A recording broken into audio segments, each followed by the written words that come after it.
వృషభం వారికి గనక చూసుకున్నట్లయితే మూడో భావంలో గురువు ఉంటూ 8వ తేదీ నుంచి ఒక 25 రోజుల పాటు ఈ గురువుతో శుక్రుడు వెళ్ళి కలుస్తాడు.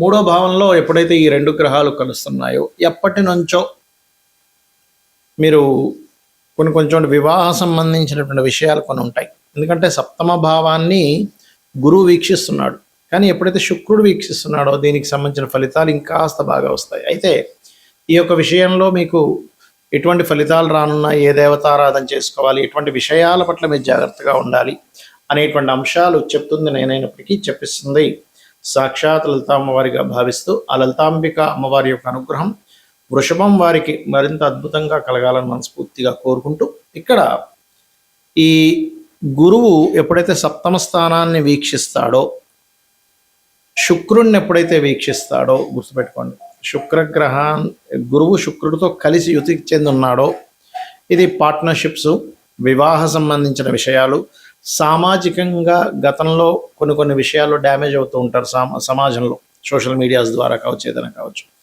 అటువంటివి మరలా మీరు రికవరీ చేసుకోవడానికి, అటువంటి వాటిల్లో మరలా మీరు పేరు ప్రఖ్యాతులు పొందడానికి చాలా అనుకూలంగా ఉంటుంది. అయితే మీకు ప్రజెంట్ లాభంలో ఉండేటువంటి శని మీద గురువు దృష్టి ఉన్నందుకు వ్యాపార అభివృద్ధి, పార్ట్నర్స్ వల్ల కొంతవరకు వ్యాపార అభివృద్ధి ఉంటుంది.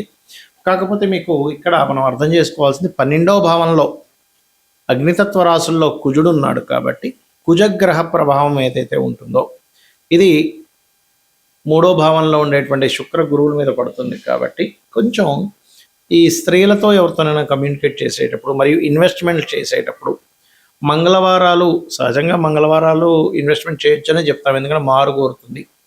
అయితే ఇక్కడ ఏదైనా వస్తువు కొనడం వేరు, ఖర్చు పెట్టడం వేరు. అనవసరంగా ఖర్చులు పెట్టకండి ఎప్పుడు కూడా మంగళవారాలు, మరింత ఎక్కువ మళ్ళీ ఎక్కువ ఖర్చులు అవుతూ ఉంటాయి. అలా కాకుండా అప్పు తీర్చేసేయాలి, మంగళవారం తీర్చవచ్చు. బంగారం కొనుక్కోవాలి, మంగళవారం కొనుక్కోవచ్చు. అయితే 12వ భావంలో కుజుడున్నందుకు కాస్త మీకు ఈ ప్రభావం అంటే కొన్ని తండ్రి గారు ఆస్తి సంబంధించినటువంటి విషయంలో తెలియకుండానే కొన్ని మిస్కమ్యూనికేషన్స్ అవ్వడం, కొంత గొడవలు జరగడం కూడా జరుగుతుంది. ఇక మీరు నిత్యము చేయవలసినటువంటి దేవతారాధన విష్ణు సహస్రనామాలు. ఎంత మీరు విష్ణు సహస్రనామాలు ఓం నమో నారాయణాయ అనేటువంటి మంత్రం చేస్తారు, అంత చక్కగా మీకు ధన సంబంధించిన విషయంలో అభివృద్ధి ఉంటుంది. ఈ గ్రహాల యొక్క కలయిక అనేటువంటిది గోచారంలో జరిగితే ఒక ఫలితము, మీ జన్మజాతకంలో జరిగితే ఒక ఫలితం అండి. ఇప్పుడు ఇదే గురు శుక్రుడు యొక్క విషయం తీసుకుందాం.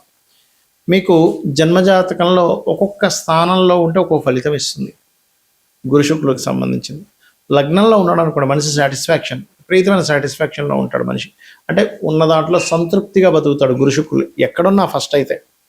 అయితే లగ్నంలో ఉంటే మరింత ఎక్కువ అండి. లగ్నంలో కానీ, పంచమంలో కానీ, భాగ్యంలో కానీ ఉంటే వీరు ఉన్న దాంట్లో 10 రూపాయలు వచ్చినా సాటిస్ఫాక్షన్, 100 రూపాయలు వచ్చినా సాటిస్ఫాక్షన్, 1 కోటి రూపాయలు వచ్చినా సాటిస్ఫాక్షన్. కోట్లు సంపాదించే వ్యక్తి కూడా ఒక్కసారిగా డౌన్ఫాల్ అయిపోయి నెలకి ఒక 15,000, 10,000 రూపాయలు జాబ్ చేస్తారు, అప్పుడు కూడా సాటిస్ఫాక్షనే ఉంటాడు. ఈ గ్రహాల యొక్క కలయిక అంత గొప్పది, గుర్తుపెట్టుకోండి. కానీ ఇదే గురు శుక్రుడు 2వ భావంలో ఉన్నాడు అనుకోండి, వీళ్ళు ఎక్కువగా టీచింగు, ట్రైనింగ్, ఫ్యాషన్ రిలేటెడ్ ఇట్లాంటి వాటిల్లో వీళ్ళు వెతుక్కోవాలి.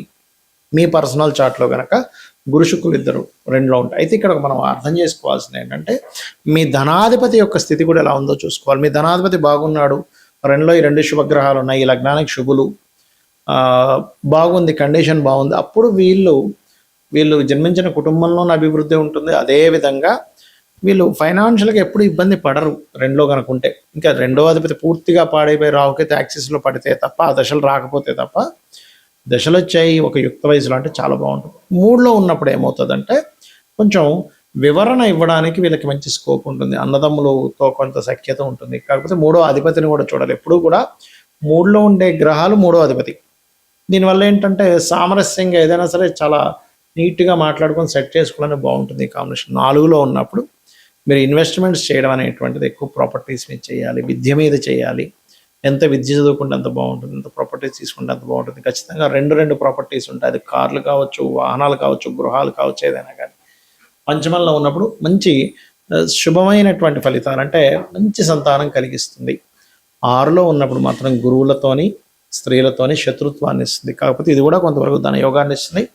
కంఫర్ట్ జాబ్స్ని వీళ్ళు వెతుక్కుంటారు. సప్తమంలో ఉన్నప్పుడు మిమ్మల్ని గైడ్ చేసే శ్రీమూర్తి రావడం, మీకు చక్కగా అంటే అందమైన అమ్మాయి లేదా అందమైన అబ్బాయి, చక్కటి రూపురేఖలు, చక్కటి గైడ్ చేసేవాళ్ళు మీ భాగస్వామిగా వస్తూ ఉంటారు. అష్టమంలో ఉన్నప్పుడు కొంత ఇన్సూరెన్సెస్ మూలంగా కలిసి వస్తుంది. అంటే ఇన్సూరెన్సెస్ కట్టడం, ఇన్సూరెన్సెస్ ఫీల్డ్స్లో మీరు ఉండడము, పిహెచ్డీస్ చేయడము, ఇటువంటి వాటి మూలంగా, లేదా తాతగారి ఆస్తి మూలంగా కలిసి వస్తూ ఉంటుంది. అయితే ఇక్కడ ఒకటే గుర్తుపెట్టుకోండి, ఆ అధిపతి కూడా ఎలా ఉన్నాడో చూడాలి. భాగ్యంలో ఉంటే దేవత అనుగ్రహం అధికంగా ఉంటుంది. దశమ స్థానంలో ఉంటే teaching, training, fashion related, financial రంగాల్లో మీరు కనుక ఉన్నట్లయితే చాలా బాగుంటుంది.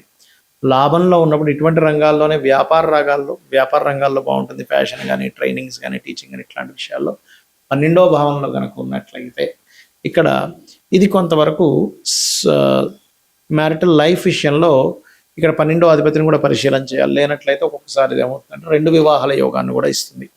ఇలాగా 2 గ్రహాల కలయిక ఒక యోగాన్ని క్రియేట్ చేస్తుంది, గుర్తుపెట్టుకోండి. ఆ యోగము శుభంగా ఉందా, ఇబ్బందిగా ఉందా, 2 గ్రహాల కలయిక. ఎందుకంటే ఇప్పుడు మనం అంటే గురు శుక్రులు మాట్లాడుకున్నాం. అదే కుజరాహువులు మంచిది కాదు, శనికేతువులు మంచిది కాదు, రవిరాహు మంచిది కాదు. అయితే ఒక్కొక్కసారి మంచి కూడా చేస్తుంది. ఎప్పుడు అంటే అక్కడ పడేటువంటి పోర్ట్ఫోలియో, అంటే ఆ అధిపతి ఎలా ఉన్నాడు, ఆ గ్రహం యొక్క బలాబలాలు ఎలా ఉన్నాయి, మహాదశలు అంతర్దశలు ఎలా ఉన్నాయి, నవాంశ చక్రంలో ఉండేటువంటి బలం ఎలా ఉంది అనేటువంటి దాన్ని కూడా మనం పరిశీలన చేయాలి. అయితే ఏ గ్రహాలు ఎక్కడ ఎలా ఉన్నా ఒకటే బాగా గుర్తుపెట్టుకోండి, మీరు కనుక లలిత అమ్మవారిని నమ్ముకొని లలితా సహస్రనామాలు నిత్యము చేయగలిగితే మిమ్మల్ని ఆ అమ్మవారు ఒక తల్లి బిడ్డని కాపాడినంతగా ఖచ్చితంగా అదే విధంగా కాపాడుతుంది. చూడండి, మనం ఈ విశ్వంలో ఉన్న ప్రతి జీవరాశిని చూస్తూ ఉంటాం. ఆ ప్రతి జీవరాశిలో కూడా చూడండి, కోడి ఉంది, తన పిల్లలంతా జాగ్రత్తగా కాపాడుతుంది, గద్దెత్తి వెళ్ళిపోకుండా. అదేవిధంగా ఏ జీవరాశి అయినా సరే, కోడి దగ్గర నుంచి, పక్షుల దగ్గర నుంచి, క్రూర మృగాల దగ్గర నుంచి ప్రతిదీ కూడా ఎలాగైతే కాపాడుతుందో అంతే విధంగా మీకు అమ్మవారి యొక్క ఆరాధన కనుక చేసినట్లయితే మీకు ఒకటి నిత్యము చేయడం వల్ల మీకు కష్టాలు ఉన్నా సరే దాన్ని అధిగమించేటువంటి శక్తి వస్తుంది, గుర్తుపెట్టుకోండి. ఏమైపోతుందో మహా అంటే సరే ఇప్పుడు కష్టపడించాను, రేపు పొద్దున సుఖపడతాను కదా అని తెలియని ఒక మనోధైర్యం పెరుగుతుంది. రెండవది, దాన్ని ఎలా హ్యాండిల్ చేయాలో తెలుస్తుంది. ఒక సిచ్యువేషన్ వచ్చినప్పుడు హ్యాండిల్ చేయడం తెలియాలి, ఎలా హ్యాండిల్ చేయాలి దీన్ని. మూడవది ఏంటంటే ఆ కష్టము ఖచ్చితంగా మీ జీవితంలోంచి తొలగిపోవడం జరుగుతుంది. ఈ 3 ఖచ్చితంగా మీరు అమ్మవారి యొక్క ఆరాధన చేయడం ద్వారా తొలగిపోతాయి, గుర్తుపెట్టుకోండి. అయితే ఇక్కడ మనం అర్థం చేసుకోవాల్సింది, ఇలాంటి కాంబినేషన్స్ అంటే ఒక మంచి కాంబినేషన్ ఉన్నప్పుడు గోచారంలో గ్రహాలు గనక అనుకూలిస్తే చాలా అద్భుతమైనటువంటి ఫలితాలు వస్తాయి. ఒకటేసారి మనం చూస్తూ ఉంటాం, చూసారా, కోట్లకు వెళ్ళిపోయాడండి అని. అలా కాకుండా బ్యాడ్ కాంబినేషన్స్, ఇందాక మనం చెప్పుకున్నట్టుగా శనికేతువులు కానీ, రవిరాహులు కానీ, కుజశని కానీ, కుజబుధులు కానీ, లేకపోతే కుజరాహు కానీ, చంద్రరాహు కానీ, ఇలాగ శని రాహు కానీ, ఇలా కొన్ని బ్యాడ్ కాంబినేషన్స్ ఉన్నప్పుడు ఆ గోచారంలో ఉండేటువంటి శని కానీ, రాహు కానీ, కేతు కానీ ప్రతికూల ఫలితాలు వచ్చేటప్పుడు మాత్రం మీరు నవగ్రహాల దగ్గర దీపారాధన చేయండి. లేదంటే ఏ పాపగ్రహాల వల్ల కలిసి వచ్చిందో ఆ పాపగ్రహాల దగ్గర దీపారాధన చేసి అప్పుడు లలిత చదువుకోండి.